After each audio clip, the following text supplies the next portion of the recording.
come, yo. Here they come. Here they come, yo. Here they come. Ladies and gentlemen,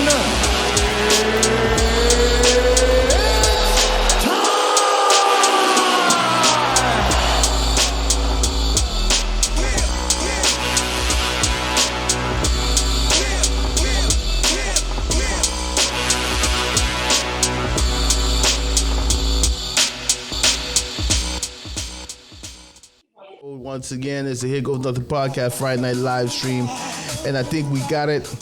DJ Rondu, Uncle Black. So we're here tonight, and our special guest is none other than DJ Knox. What's up, my brother? What's up? Nice to meet you. Things. Nice to meet you as well, brother. Glad that we could finally make this happen and connect, because I know we've been, me and DJ Rondu been trying to make it happen for a minute now.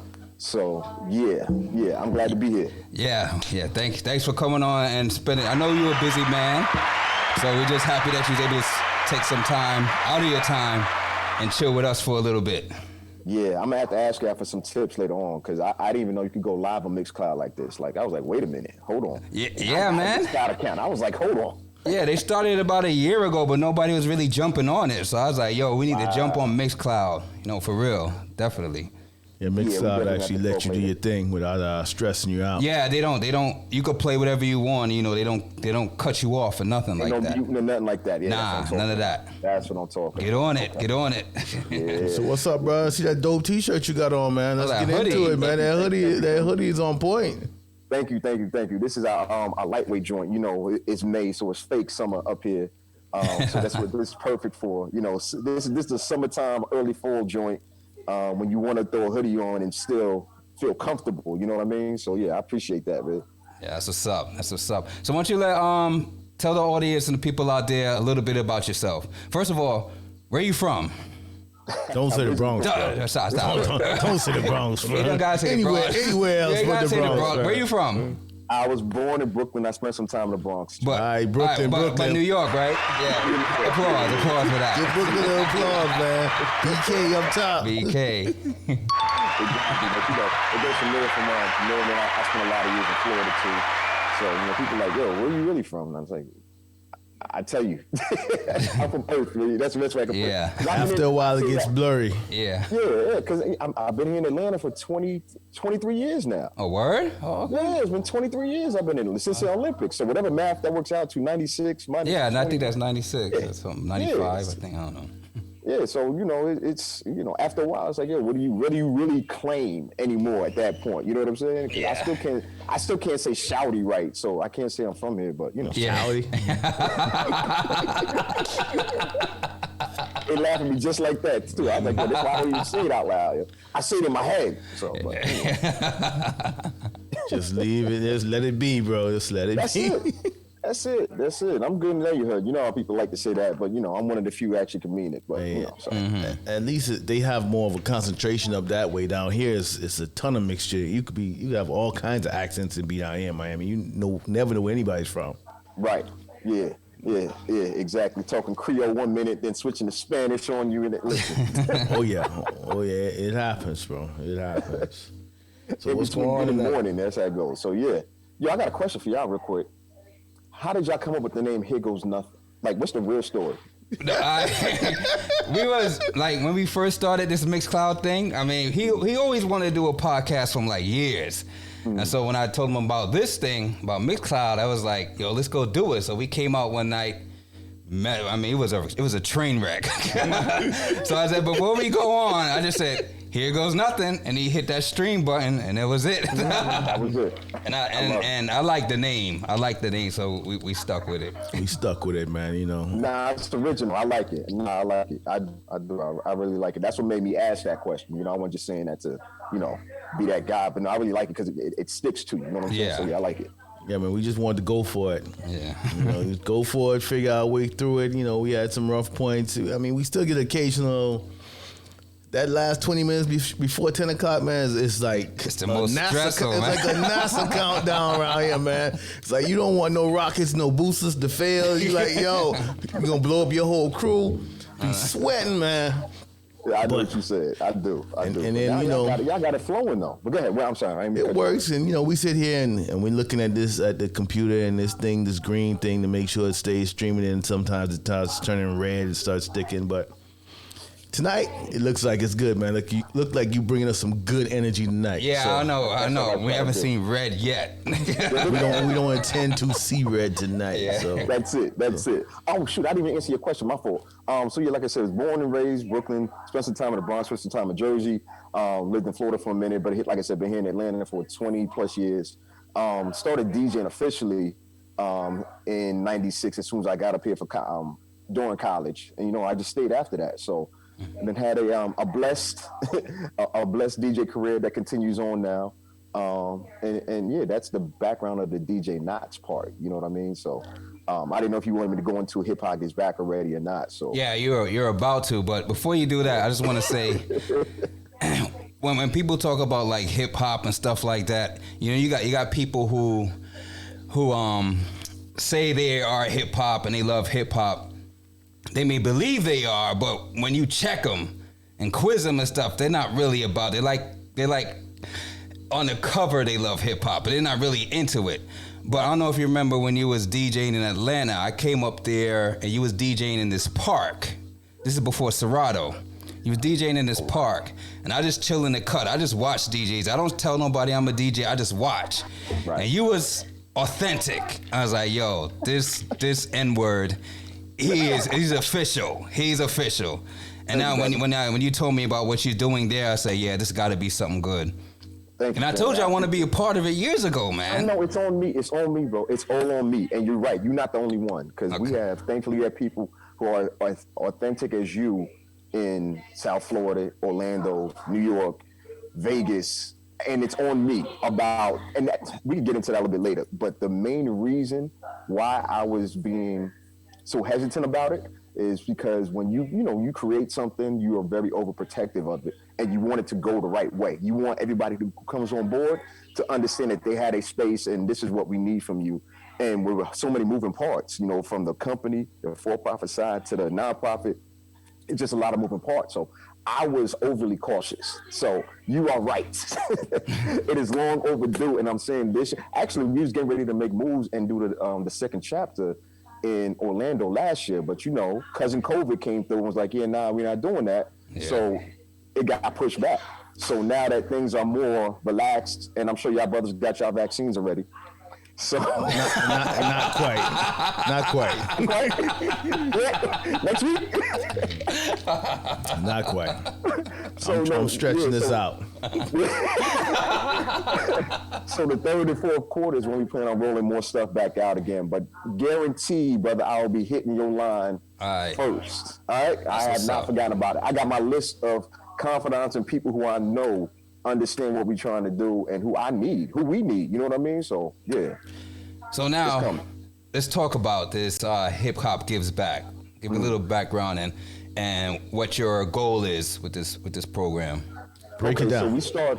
You hear that? So we started back in 2008, and the original idea was we were going to highlight the positive side of the hip hop culture and just show the world, hip hop is great. Hip hop's been giving back. Hip hop cares about the people, because mainstream media always use hip hop as a scapegoat. Oh, they bad. All they do is negative stuff. All rappers do is get arrested and all this other stuff, and they made money off of that fear mongering. So we said, hey, if we show it on the positive side, make it real easy for everybody, just go on the website, look up their favorite artists, independent, mainstream, it don't matter, and you can see some of the things they've done to give back. We gonna change our minds. That ain't happening. So it ain't working like that. It ain't work like that. Because when we first started, I used to get hit all the time. There was people telling me like, yo, I didn't even know people in hip hop gave back. But that was like a clue, like, yo, we're needed because of that. You know what I mean? Because even if you Google people in hip hop giving back, you get a few blips here and there, but nothing is concentrated as what we have put together on the website. And we're redoing the website right now as well. So it hasn't been updated in a minute. It's been more on social media. But when we first started back then, they were like, yo, what is this? What is this coming from? You may find a couple Jay-Z articles. You may find a couple Eminem things who gave money, things like that. But it was nothing. Yo, who's them behind you? I forgot to tell you that. So I had to Tell them mind their business. Yeah, no. They try to see what's going on. 'Cause I'm at Jay, man. Should let him get a shout out, man. Yeah, I'm at my man's shop, Mixed Discount Store here in the heart of the city. It's a whole nother vibe in here, son. It's a whole nother energy that's going on in here. I'll make y'all a tour before we get out of here because this is something else. So you see the Wendy's sign right there. Yeah. Right? Yeah. That's from the store, the Wendy's store here in Atlanta that got burnt down after the brother got shot last year. Oh, word? My man Mick went and got the sign, put it in the store, and it's this spot it's now a must-see for real people. It's a tourist attraction now for real people, not for everybody, for real people. Okay. So he in the back right now working on some shirts. I'm gonna give y'all a tour real quick in a second, but I was like, yo, I'm not gonna make it home. Can I come do this podcast interview over there? He's like, yo, come on. So that's the kind of love. Yeah, man, he would go back like 20 plus years too. So yeah, they were just coming through to show love, and yeah, that's the kind of spot it is. You know what I mean? They got a listening party hit, a viewing party hit tomorrow for a new episode of Atlanta. I don't think I should be saying that, but anyway. So, Hey, man. It happened. But yeah, that's where we at. Where was I at? That's where we got started when I was saying everything what we originally started and thought was going to impact people and let them see the good side or the other side of what the hip hop culture is all about. Not just artists. We cover artists, DJs, producers. If you were a hip hop doctor and you represent the culture, we were highlighting it on the website, just trying to show people the wide range that us and the culture know about. We were just making it very easy for people to go and see and learn more about and see how they could get involved as well. So that was 2008. That was 2008 till about 2014, 15. And then after, going at it so hard, well, in between, let me back up. In between then, once we started it, people started reaching out to us about mentoring kids in other states. I remember it was one time we got a call from Arizona from this probation officer, and she was like, yo, I want y'all to put together a program to mentor these kids because they don't listen to them, but they listen to, they listen to hip hop. And they had found us on the web, and they were like, yo, we don't know if you even do this, but we want you to mentor these kids who keep going round and round in a probationary system. So once we got to that part, we wasn't ready for that at all. Let me just say that. But that led us to start thinking more seriously about creating our own programs and what we would want to learn if we were their age. You know what I mean? That type of thing. So in between that, we started doing neighborhood cleanups. We started doing the feed homeless events and partnering with other organizations. So that led us to 2015, and we launched the official Hip Hop Is Back Foundation, where I'm the executive director, and we do like pre-COVID, of course, we were doing summer programs, after school programs. We even added a mental health awareness piece for young adults as well. So we're picking all of those things back up now that we are officially back open. Atlanta been open, but we can't be a nonprofit talking about come to our event when the rest of the country shut down. You know what I'm saying? So, yeah. Trust me, Miami's open. It's been open. Yo, even when we on lockdown, Miami was open. I haven't even noticed nothing changing here, man. Club, no mask, no nothing. People are out. They wild. Listen, man. I will say that. I was down there last June for another charity event for another organization I work with. And we were staying right on South Beach, and that was the first time I had been to South Beach, and the clubs were closed. The restaurants was open because we go to restaurants, but the clubs was closed. So and the beach was closed too. So they was doing a lot of protests, and that's why they said they closed the beaches. But we found a way to get out there. You can't go to Miami and not touch the beach. So anyway, y'all get it. Oh yeah. But yeah. So I don't know if you wanted to interject because I could talk about our whole story. I just didn't want to just keep on talking. Yeah, we don't mind. Trust me. We want to get the word out, and we want to, we want to all understand what it is and let everybody know how they can find it, how they can get involved if they want, or just get knowledgeable information. Got you. Yeah, the websites are both up. It's for the nonprofit side. It's hiphopgisback.org, and that's where you'll see more of the things that we've done in the past with the camps and the different events. And hiphopgisback.com is really for the community, for everybody, for you, for us, for all of the artists. You know what I mean? And that's where you'll find that information. Like I said, we're rebuilding that site now on the back end. So I think like the last update on it is from like 2-3 years ago. but the Instagram is more up to date, and the Facebook is more up to date as well. That's what I was gonna say. So in 2015, I made the decision like, yo, we gotta pivot, we gotta change something, because beating our heads against the wall trying to change other people's minds about hip hop who don't even really care about the culture didn't make any sense. So we made the conscious decisions like, we're going to focus on us. We're going to focus on inspiring and empowering our people who actually care about it and who are affected by it and who are influenced by the culture. So since we've done that, I've been a lot happier. We've been getting a lot more better results. You know what I mean? We've been getting a lot more support that way as well. So, it just goes to show you about, when you're working your purpose, it's all about having that right audience and understanding. You ain't going to change everybody's mind. It's just about impacting the ones that really matter. Have you come across any instances that made you feel like, I want to just throw in the towel on this? Oh, several times. Come on, man. Come on. Yeah.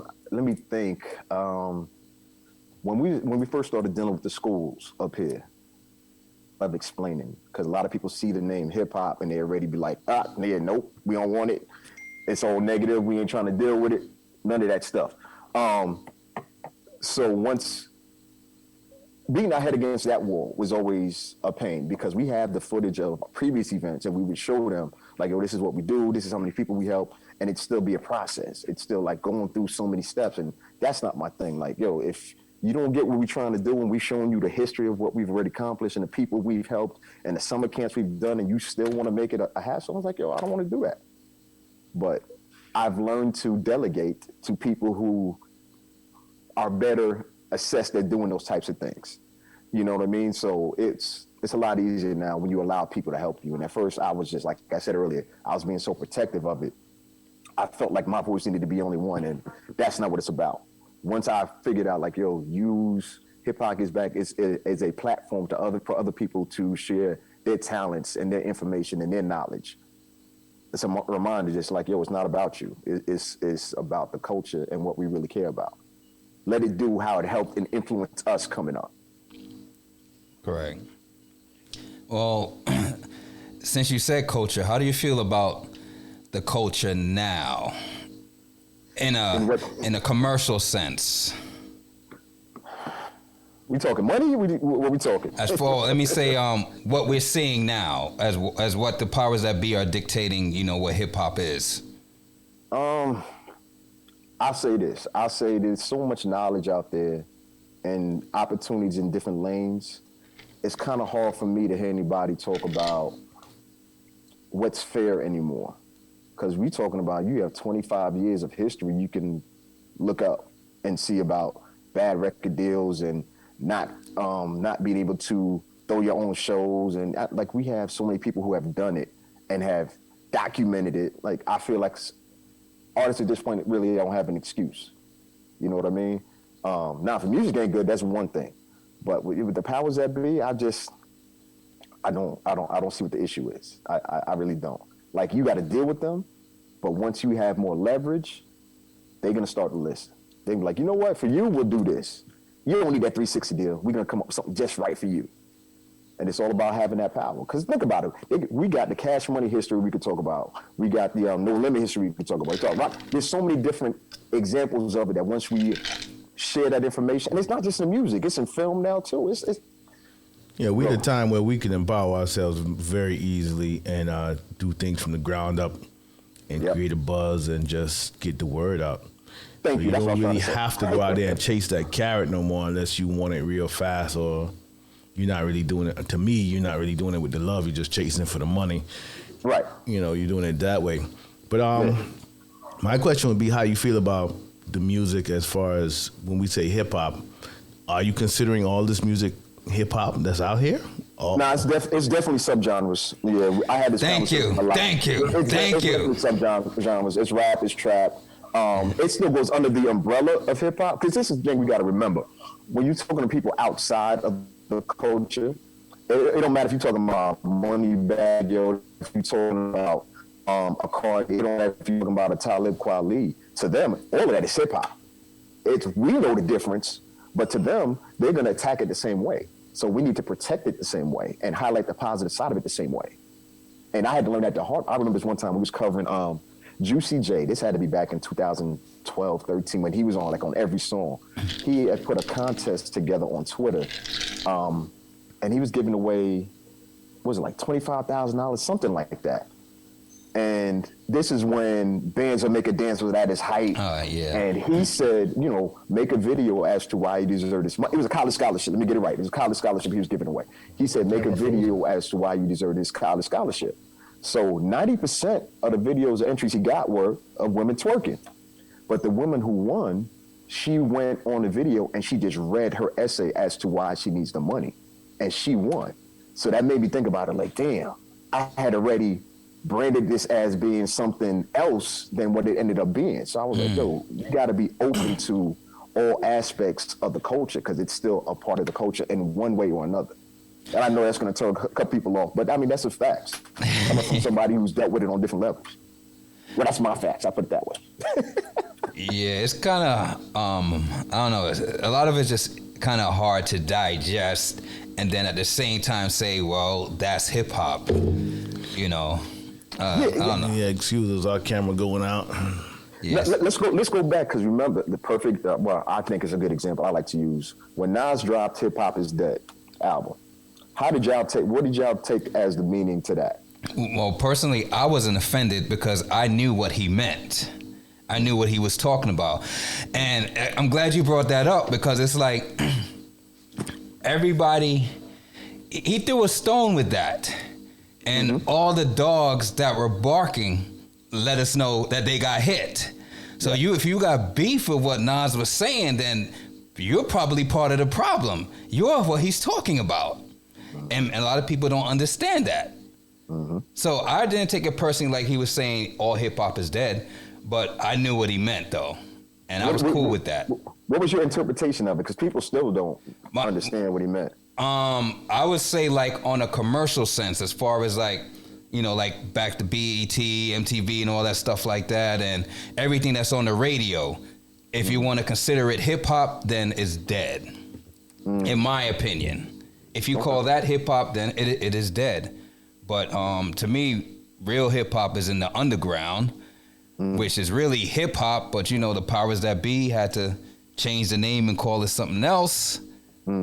So now we're thinking this is hip hop and everything else is underground or something else. But, you know, I mean, I feel Nas and what he said, and I think people who are in the know get it.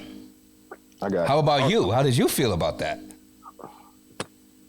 I took it as Nas meant it personally. The hip hop he came up on was now dead. Not even on a commercial, but the hip hop that he grew up on in the parks and in the Queens for him, of course. That hip hop was dead, and that's what he was speaking to.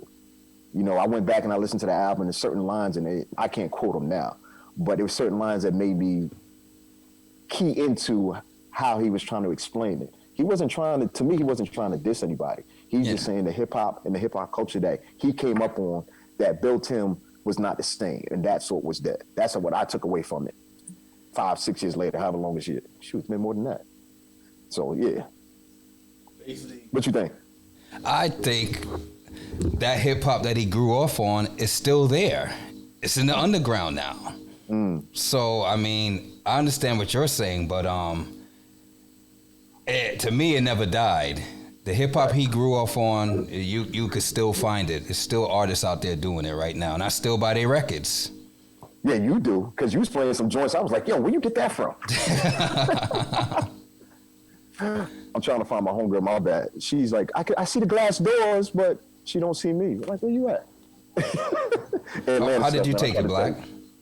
Yeah, I was going to get Black's opinion too. Kind of the way you said it, to me, like when they always say the world is going to be over as you know it, as the hip-hop as he knew it, it's probably dead.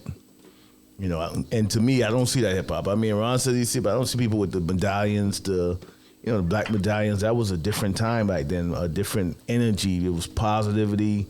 They were talking about, fight the power. I mean, we still get a lot of, you can get battle rap and that type of stuff, but I don't really see people rapping about uplifting stuff as much as it was back then. Like almost everything out there was kind of positive. You had a real contrast between positive and negative. You had your stuff on the West Coast, your NWA, but you had a direct contrast to that of Tribe and, you know, something else. Now everything is just all mixed and mangled together. You can hardly tell where people are from anymore in the music. Yeah, you can. It all sounds the same. The beats sound the same. There's no originality. It's just like we just gonna copy and repeat, copy and paste. Yeah, that's it. Copy and paste hip hop. That's what it is. So rappers can't even Y'all sing sound and they jaded, singing. man. Y'all sound real jaded right now, bro. just say how we feel. I'm just playing. But no. Just calling it like we see it. I mean, there is some good stuff out there that you don't get to see. But you know, like, as we get older, we don't get a chance to be in the music like we used to. Like when we were young and you could be in the dorm, all we had was music 24/7. That Right. we lived to those soundtracks. Yeah. Like now we can't. Like, you know, you might go find it every now and then when you get some downtime or some time to exercise, but all day, every day, like how we used to be. Nah, we got bills. That's how kids are now. Like the stuff they be listening to, like my daughter listen to stuff now. Like, what is this? I never even heard it because it doesn't come on the radio, and I'm not in those circles. You won't know it even exists. How old is your daughter? 16. Oh yeah. So my you daughter's don't 19. even know When she turned 13, my daughter became my A&R. I was like, yeah, what you listening to? What you and your friends listening to?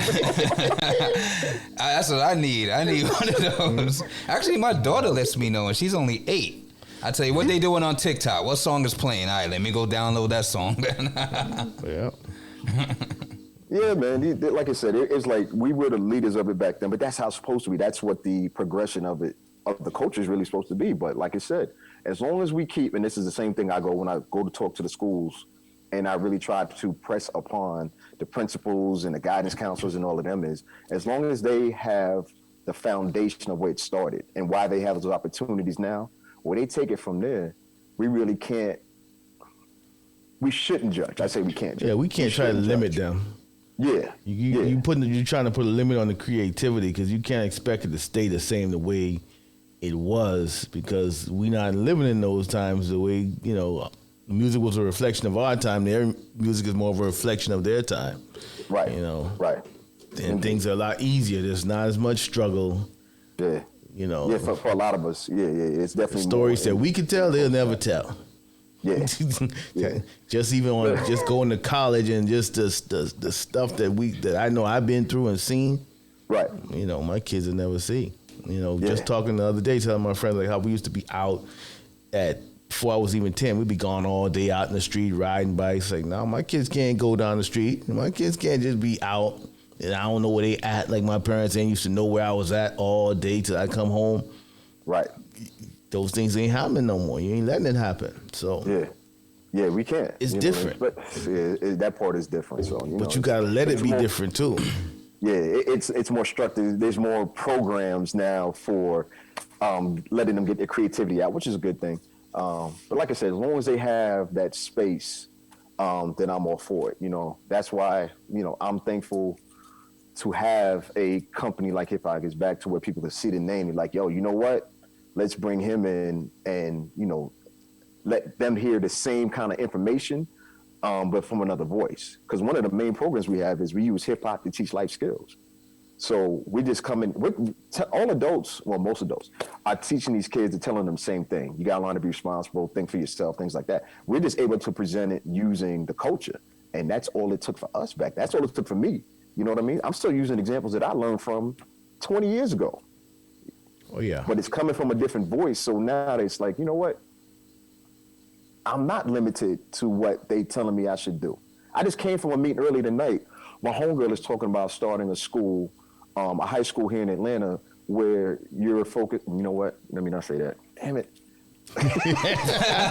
don't spill the beans. Yeah. Somebody will steal it. I understand what you're saying, because even like the way I feel, like I think we need more stuff in schools and different curriculum to kind of teach kids more accurate stuff about life and not just fluffing your way through and then throw you out there and all the other stuff you don't understand. You don't know about credit cards and debt and management and real estate. And that stuff is out there that you could be teaching them and, preparing them. But I don't think they want to prepare everybody like that. Of course it don't, but that's another story. So I don't know if you got time to go down that rabbit hole. Yeah, I know. I mean, we can speak all day about hip hop and this stuff like that, but I know you got till 11 to be on here. I mean, I just want to say so much, but I know we can't because time is limited. We can do it another time, bro. We can do it another time. Like, Fridays is rough. Okay, but as far as you and your program, can you give us a little insight on how you are trying to shrink the gap in hip hop? Yes. Yeah, the reason why I brought that up is, like I said, we had these type of conversations amongst adults and people like us. And what I realized is from doing the summer camps and after school programs, I would put together surveys and questionnaires for the kids afterwards. And I would ask them just point blank, what would you like to see more from hip hop? And what the kids would say and what we would talk about would be the same exact points. What? Yes. Kids? They'd be like, yo, I want to see more of my artists giving back. I want to see more opportunity for our people in our community. And I was like, wait a minute. Have y'all been listening to my conversations? Because I could show you the paperwork. Answer after answer after answer. So we keep thinking there's this big, huge divide on our generation of hip hop and this younger generation. And it's not like that. It's not like that at all. So as long as we keep bringing real examples of strife, number one, and real examples of success and what's possible, then that gap, I think, is going to shrink. You know what I mean? Because they recycle our dances that we was doing back then. Yeah. There's nothing new under the sun. We just got to stop acting like we're insulting with their version of it. You know what I mean? You're right. I'm guilty of that. I ain't even gonna lie. in a lot of ways, they are smarter in a lot of ways too. Because a lot of these young kids, they're already on investing in stuff that older heads can't even grasp. Like some of the stuff that they're into right now, and you think they're not doing. Like, I see a lot of people, not even with hip hop. Like, I see a lot of elder people, they complain about the younger generation because we had to go and work hard. So now they see kids getting money other ways, and they thinking negative of it because you're not out there slaving under somebody's job all your life. Right. They think that's the real way you should be doing things, when in fact these guys are doing it a smarter way. And we're kind of resentful of it. It's like, oh, this generation, they don't want to do. But these guys are sitting on their couches and making money. They're not all just sitting there playing video games, doing nothing. And the way they get portrayed, like in the TVs, like you just living in your mom's basement doing nothing. A lot of these kids they're heavy into investing, heavy into stocks and cryptocurrency. And even though they may be out there rapping about a lot of BS, a lot of them are saving their money and spending their money wisely. Different, even like with athletes, like the older athletes, they're all broke. The younger athletes, they're doing different stuff with their money. They're figuring it out. How not to be broke. I think they're learning from our examples. Yeah. But they don't. It's just when we try to talk to them, it comes out different. Yeah. But I think they actually do see and do. They're not following in the footsteps, like going down those negative paths. Indeed. They recognize an opportunity they have. I'm trying to, because something Nip said on his Mailbox Money mixtape, and that was like 2014. And that's still my favorite Nip one. And it wasn't even one of his bars where he was rapping. He was just like, I'm just one of the ones that recognizes opportunity that's presented right now. And that just always stayed with me like, man, we really ain't got no excuse right now. It's so many different opportunities and different ways to get to it. And it'd be right in your purpose. It's not like you got even got to reach and do it. You know what I mean? You ain't got to rap. You can do it just being behind the scenes. You can go and shoot the videos and do all of that. Whatever kind of creative portion that you want, it's opportunities out there like it. And that one line, actually those two lines that he said, just always stay with me. Like, yo, why you feel stuck? You're not utilizing your energy right if you feel stuck. Exactly. It's something else pulling you back. It's an anchor on you right now while you're not seeing the lane or your lane. That's even more important. Because once you find out where your path is and how it's lit and what you should be doing, ain't nothing to stop you after that. Yeah, and that's what a lot of these kids, they don't have that ancher on them. We put it on them. Because we think it should be harder. But that's what we got to be. Give him applause for that. Give him applause. Appreciate that, but it's the same thing our parents did to us in one way or another. Even though they didn't mean to, we just got to be cognizant not to keep passing it on. We want them to learn without going, like we were talking earlier, we want them to learn without going through all of the hard knocks, but they don't know about the hard knocks. No, so it's like, But even Go like, ahead, what you say? I was saying they don't have that like us, and then our generation we had to like do some breaking walls as well as far as fear, because like the stuff that I do and when I listen to like the way my parents and their generation talk, like they're scared. Like, they don't they don't believe that you can go out there and build your own business and build your brand. They think you got to go work for somebody and collect an unemployment check at the end of the day, and you lived a good life, and that's the proper way to do things. And we're saying no, we can do it this way. And the younger generation are doing it even faster and easier than we could even think of doing it. Yep. So. Yep. You just got to be more observant and not so locked in and thinking, oh, well this is not that, or just because that's not what you're used to. Right. You know, try to be more objective and see exactly what they're doing and kind of listen, you know. I just think a lot of us are salty because we feel that they have to struggle like we did, but it's not the case. It's really not. We have to get over that. Our times are different, you know. We had to do a lot more work for little things, and now they do a lot less work for a lot of things. It's not their fault. It's not. Yeah, it's not. It's the way of the world and technology. It's like, you know, coming back in the day when we talk about rapping and recording, man, we come from an era where we used to hang the mic from the ceiling with a sock on it and try to rap into a four track with only 4 tracks. Yeah, 4 That means tracks. everybody, you had to be a good rapper. You had to be able to do your whole verse because there was no cutting in between. All 3 of us, you got to rap the whole song. And if one person mess up, we got to start from the top. And you looking at that person like, yo, you hoping the person in the first verse mess up, yeah, but you get to the 3rd verse and he mess up. Now everybody's starting all from scratch, you know. But now that, you know, you could do all this stuff right in the computer, cut, paste, Oh, man. So easy. mix, engineer, everything is just right at your fingertips. Why are you making me sound? Anyway, let me chill. Cause I'm about to I mean, we used to go through hell. Where they be like, yo, they try to get on the engineer. I'm like, nah, that's you doing that, man. But no. So, yo, do you miss carrying crates? Oh, do I? No. No, I can tell you right off the bat, no. As soon as they came out with CDs, I was looking at this dude like, bro, you carrying crates upstairs? Yeah, What? I felt like CDs was cheating, man. That's And we did. And no, you weren't the only ones. And when Serato came, I was against Serato for a while. Me too. I was still carrying crates when Serato came out. But when I would go into the parties, everybody's looking at me like I was retarded. You know, I was like, yes. You know how all vinyl parties are in right now. It's an in thing to do. Like, yo, when at first happened, they looked at you crazy. Yes. You know what I mean? So nah, yo. It's like, yo, I'm such a DJ snob right now. It's like, I don't want to carry not one speaker. I want everything set up. Like, listen, I am not touching this controller until the room temperature is a comfortable 74 degrees, and I have my drink. Okay, carry a crate. I wish I would. You done paid your dues, man. Yeah. No, we done paid our dues. We done did all of that. You know what I mean? Carrying 14 crates to a party because you never know. You may want to play that 10-minute house set. Yeah. So you gotta bring it. Yo, that big 45 crate, we have them 45s in. My God. What about the LP crates? Them big, heavy ones, That man. long one, we had them 45. It took like 2 people to carry that shit. Then you got somebody in the back with the milk crates. Yeah. You got some in the backpack. Yeah, You gotta have a 4-man crew when you go to DJ because you got all these people gotta help you carry all this stuff. I was DJing at this. You just remind me of something. I just DJed at this spot a couple weeks ago up here, and we not cool, so I ain't even gonna shout them out.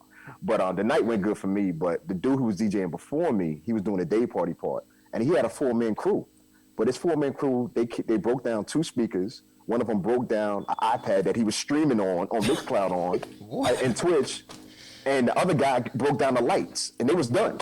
I was like, yo, why you got 4 people for that? He was like, yo, because they want to help. I was like, all right. I ain't mad at it, but, you know, it's just changed from carrying crate after. They used to argue, yo, you go down and get the last crate. Yeah. or disappear. I disappear after I feel I done take a couple crates and disappear. You was that guy. I'm in the cut. Wait. Yeah, man. I don't miss carrying it, but, you know, it's important to share those stories. And good thing thankfully about me is I'm 43 and I'm able to still relate to a lot of these 13, 14-year-olds, things like that, because, you know, I stay up to date on those things. And it's just a good way to, well, number one, keep you young. And then number two, let them know like, yo, what you're doing is not completely groundbreaking. Some of it may be, but for the most part, somebody has done it before you, and we can help save you some time, some energy, and some money. So once you're able to relate to them that way, they start listening more, and they see that you actually give a damn. That's a big thing with kids. You know, adults is different, but with kids, and they see like, yo, you really trying to help, you actually care about what I'm doing, they'll start to listen. They'll take heed. You know what I mean? We've had one of our first interns was when he was 14, and he was just around just trying to help, do whatever he could when we came to the school. And he was like, yo, I want to rhyme. And he helped us so much. We put him on his first stage when he was like 15, 16 years old. He's 22 now, done put out independent albums, done grew his fan base, and still talks about hip hop gets back and how it impacted and changed them. Wow, that's and dope. It's like, yo, yeah. So it's like, that's what keeps you going. Like, yo, we still got more stuff to do. You know what I mean? We still scratching the surface. We're working on a documentary that we're going to drop next year. But it's not just going to be here in the States. It's going to be something global. Wow. Our team's going to be mad. They're going to be mad at me. I'm talking about it. But the point is, that's just one of the main things that we really need to expand on. And that's why I need people like y'all's help, because y'all had that knowledge and y'all had a desire to want to share where the foundation came from. And let's let the younger ones know, like, yo, this is an opportunity that you have right now to live the life that you want to live, to help the people around you, not just in your family, but really change your community. We're not just giving answers, we providing solutions. And people are like, yo, what does that mean? It's like, when you give an answer to something, it's for you. When you provide a solution, it's like a system, it's affecting the whole community. And we're about providing solutions. So it's really a mindset thing. Anyway, don't even get off my damn pillow. I'm sorry. That's what's up. I get in my public speaking thing a little bit too quick. I'm sorry. But no, it's really, that's actually how I feel about it. And I only work with people who understand that as well. And it's not a hard concept to get, so. So right now you only operating out of Atlanta? That's it? We covered, news from everywhere. But our home base is right here in Atlanta right now. Like I said, we have other chapters ready to go. It's just a matter of going there and setting everything up. Like I said, Orlando will probably be second. Then it's going to be South Florida. After that, New York, of course. And then we heading out west after that. We got people in Dallas who have been reaching out. I didn't even mention them earlier. They're going to be mad about that. Vegas is ready, and so is LA. So it's like before you get too wide, you want to make sure everything is structured, and that's what we're working on right now. That's dope. I think you should start hazing people, you know what I'm saying, and get secret handshakes and stuff. That's what you want to do? That's what you should do that. You should do that. You trying to put us in the Illuminati already. I see. Oh, no. That's So great. yeah, no, to be serious, yeah, all of that is coming the third and fourth quarter this year, which will be here in 5 minutes. It's already Memorial Day, so Yeah. So how many hats you wearing, brother? Son, you got a lot of things you got to cover, man. Yeah, but that's why I learned to allow people in who have their own talents and own ideas, and we can meet. And I was like, yo, this is a general idea, and it ain't got to be no micromanaging. I'm not. I hate being micromanaged. I would never do that to anybody else. So it's just as long as we have the same pillars of understanding and what we're trying to accomplish. We know every neighborhood is different. You're not going to run the chapter in New York the same way you run it in Florida, because it's different environments, it's different needs. So it's about having the same overall goal and the trusted people to let them go and do their thing. That makes sense. That make a lot of sense. Okay. And that's why it's working for you right now. Yeah, brother. Just trying to get to that next level, man. That's why I appreciate y'all. Because I ain't been able to talk like this in a minute, so I appreciate it. It just seems like a lot of work, though. Lots of work. What you mean? You already know what it is. The passion supersedes the work. So That's it. The purpose supersedes the work. I tell people that all the time. I was like, yo, if it's not in my purpose, I'm outsourcing it. That's it. I'm not doing no bookkeeping. I'm not shooting no videos, because I can do it, but there's somebody else who's excellent at it. So it's about putting people in the right position to do it. yeah, you know what I mean? That's part of being a boss. You got to be able to put people in the right positions to do their job, man. That way you ain't got to do everything. You can't do everything, or you're going to stretch yourself thin. That one Puff video sticks in my head that he dropped earlier this year. He was like, I don't want to do anything. That's why I pay y'all so well. I don't want to do anything. There's so much freedom from that. You know what I mean? So, like I said, I stay in my lane, and I work with people who understand the purpose and overall goal. And then like, yo, let's go. Because we're going to have chapters in Brazil. We're going to have chapters in Africa. Listen, it's coming. It's just got to be lined up the right way. Because once it dope. gets to that level, Set the people are like, foundation. oh, give me that. And it's like, yeah, nah, we done did too much. Okay, that's what's up. All right, brother. It's 11. You said you Yeah, I gotta get going. You gotta get Yeah. going. We gotta do a part 2 to this. Yeah, we and can figure do it, out. man. We can do it. Yeah, We figure can it out. definitely do Yeah. it. Most definitely want to say Check on the progress. this was enlightening and appreciating. So before you go, give yourself another shout out where people can find you or get in touch. We have your Instagram here on the screen, but I want look at y'all, man. Y'all, Or any man, spots that you're listen, playing man. at. Man, come on. I didn't even notice that. I just looked over at the other screen, but yeah, that's my personal and the business one. The foundation one is HHGB Foundation. But yeah, I check all of those, and we have people who work with those as well. So that's probably the easiest way and the quickest way to get in touch with us. The websites are all active and working. We just dropped some more gear on the website yesterday. I got some more to upload today. Oh, we got these South Beach ones. Oh, y'all gonna love them shirts. Oh, it's a different colorway it is. Y'all gonna see those tomorrow. I'm gonna upload those tomorrow. But anyway. Wait. How can we get some of this merch though? We can do some advertising on here. Yes. We're gonna do some chapter setups and things like that. All of that is coming though. Seriously, send us some promo stuff. Yes, indeed. We put it out there for sure. And we can make that happen though. But yeah, that's the best way. Like I said, y'all got it on the screen. I'm still active on Twitter, but we got a team that checks the Hip Hop Gets Back stuff as well. Once again, I didn't learn about delegating. And are Still working with people, so yeah. Do you have any places you playing at? Any residencies or anything? Thank you. Let me act like I actually do this for a living. So spot up here called BQE. I'm there every Sunday, 6 p.m. to midnight. It's like a late brunch, early turn up type of thing because Atlanta is no late turn up. It's all just continues on. So I'm there every Sunday, 6 p.m. to midnight. That's my main weekly one right now. What else? Oh, I have my own podcast I do with my man Will every Thursday. We go live on IG, and we gonna add Mixcloud. Y'all done killed this. It's called Pause for Applause. We talk about culture, music, politics, technology, relationships, and fatherhood, because we're both fathers. So that's really where we get our most response from the younger brothers, because we're both in our 40s, and a lot of the people that we hear back from are young brothers and young women in the ages like 25 to 32, because we're sharing stuff that we've been through. So once again, they don't have to go through it. That's dope. Yeah, we talk about that. We talk a lot about the Knicks because Will's a big Knicks fan. I am too. I just like taking shots because it's fun. So with the Knicks right now. We're back in the playoffs, so we're gonna leave them alone. So that's what it matters. But yeah, that's every Thursday from 6:20 p.m. ish till about 8 o'clock. All right. That's definitely what's up. Definitely try to catch that. And I tell you, anytime you post anything on Instagram, man, tag us, man. I think I love reposting stuff and getting people word out there and spreading the message. So tag us, tag me. I definitely repost it. Try to get more people to log in because I believe we could all do this together. Just building our own networks and our own foundations right here, at the bottom, man. We don't need celebrities. If you got them, great, but it's the little people that count too.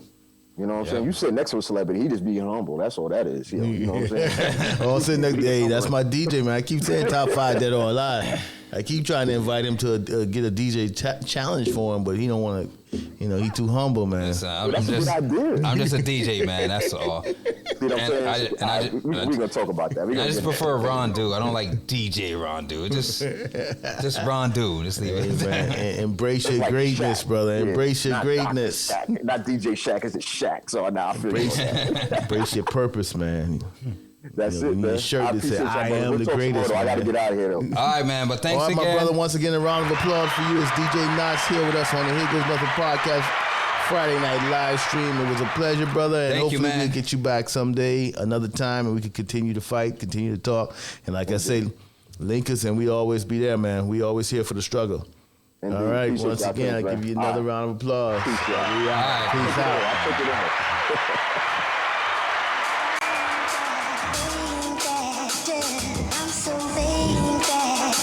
Yo, what's up, everybody? It's a quiet night. What's going on? I see we had a few people tuning in on Instagram Live. Hey, man, y'all got to go to the Mixcloud, man. I put the link there so you can jump on so you can see the whole show and not just the live peeping through the camera so you can see my little fingers there. But It was a good show, man. Always fun when we talking about music.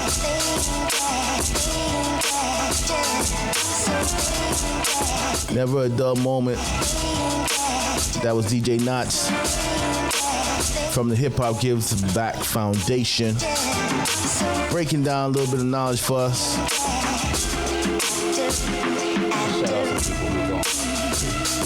That's what's up. Let's see who in there. Who was in the show tonight? I know I saw a couple of comments from DJ Garrity. What's up, my guy? Yeah, what up, Garrity? What up? Garrity, what's going on? I know you got some stuff to talk about. We need to get you in here one day, man, and tell us about what's going on with you, because you the big man. Don't worry. We see you. I see my cousin Tiffany out there. I see you. Thank you for checking in, Tiff. Who else we got on here? Yeah, there she is, right there. Looks like Cousin Tiff is a loyal listener. Yes, she is. Got a few views tonight. I guess everybody getting ready to party tonight. I see they relaxed the mask mandate, so maybe everybody hitting the streets of South Florida. You read that thing, right? They said if you don't have to wear masks anymore if you've been vaccinated. Yeah, but how you gonna tell people vaccinated? Yeah, I don't know. I don't think